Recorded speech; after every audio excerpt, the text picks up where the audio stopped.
Goedenavond, welkom bij Omroep Zeeland op zondag 23 augustus. In de komende minuten het laatste Zeeuwse nieuws.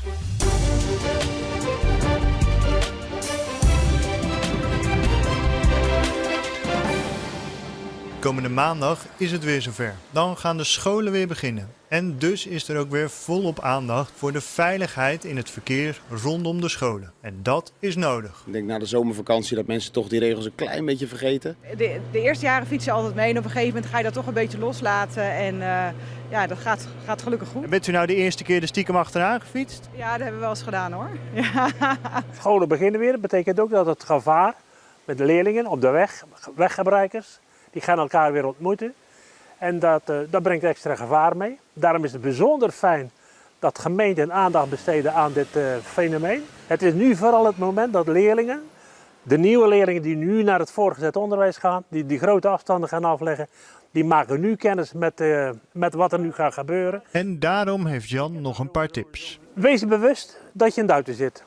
Pas je snelheid aan. Zit niet op je mobielefoon. Houd rekening met jongeren. En kom vooral met de fiets naar de school toe. Breng je kind met de fiets naar school toe. En als je dan toch nog met de auto komt, vertrek wat vroeger. En niet op het laatste moment, maar wat vroeger. Dan heb je alle tijd. En parkeer je auto op wat ruimere afstand van de school af.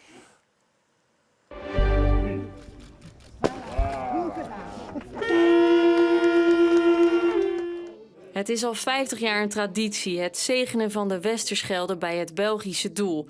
De zogeheten Scheldewijding begint rustig in de kerk.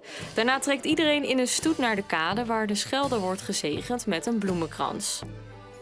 Dat de mensen die hier werken, dat de mensen die hier wonen, de mensen die op de Schelde varen en werken, dat die het zo goed mogelijk hebben en voorspoed hebben. Doel staat bekend als spookdorp. Sinds 1998 moest het verdwijnen en daarom groeide de Scheldewijding ook uit tot een vorm van protest. De strijd voor en het behoud van niet alleen Doel, maar eigenlijk ook het ganse landschap, de regio, de tradities die daarmee verbonden zijn, het erfgoed. Voor Werner de Graaf was het een extra bijzondere dag, want bij de eerste editie van de Scheldewijding, 50 jaar geleden, was hij ook al aanwezig. Ja, ik heb hier gewoond, dus dat is ergens een beetje nostalgie, al die huizen dat gepasseerd. Ik kan perfect zeggen, de die hier gewoond is al overleden. Maar ik vind het schoon als ze het in stand houden. Hè. In de tussentijd zijn er wel wat nieuwe ontwikkelingen voor het Vlaamse spookdorp. In 2022 werd beslist dat de dorpskern van Doel mag blijven bestaan. En dan is het de bedoeling op termijn dus 125 gezinnen in Doel te laten wonen eigenlijk. Wie altijd al eens een kijkje heeft willen nemen in de Oosterschelde onder water, kan dat nu doen boven water, hier in Burgsluis. We hebben een heel assortiment aan dieren. Onze soortenlijst is in de 70 gelopen.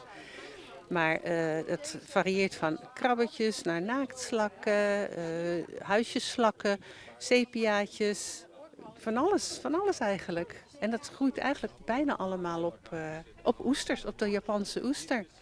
En dat vonden de bezoekers maar al te interessant. Ja, ik heb enorm veel bijgeleerd. Ja, echt wel. Ja. Ik heb sowieso iets met kwallen.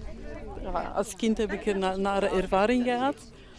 En daarom vroeg ik ook van de verschillen. Want blijkbaar heb je 2 oorkwallen, dat de ene toch iets meer prikt dan de andere. De dieren bleven niet de hele dag in de bakken. Als ze slomer worden, dan gaan we ze weer lekker terugzetten in de grote Oosterschelde, waar het water toch wel ietsje koeler is dan in onze aquaria inmiddels. Vanavond zijn er naast wolkenvelden ook nog perioden met zon.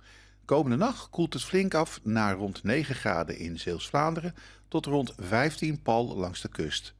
Morgen overdag is het volop zonnig met weinig bewolking. De wind is meest matig uit oost tot noordoost. De middagtemperaturen komen dan uit op 21 tot 23 graden. Dinsdag en de dagen daarna is het nog iets warmer, vooral op woensdag en donderdag. Vanaf dinsdagavond neemt wel de kans op een regen- of onweersbui toe bij een naar zuid tot zuidoost draaiende wind. En tot zover het korte nieuws en ook het korte weerbericht van deze zondag in Zeeland. Volg ons online voor meer Zeeuws nieuws. Een fijne zondagavond en graag tot morgen.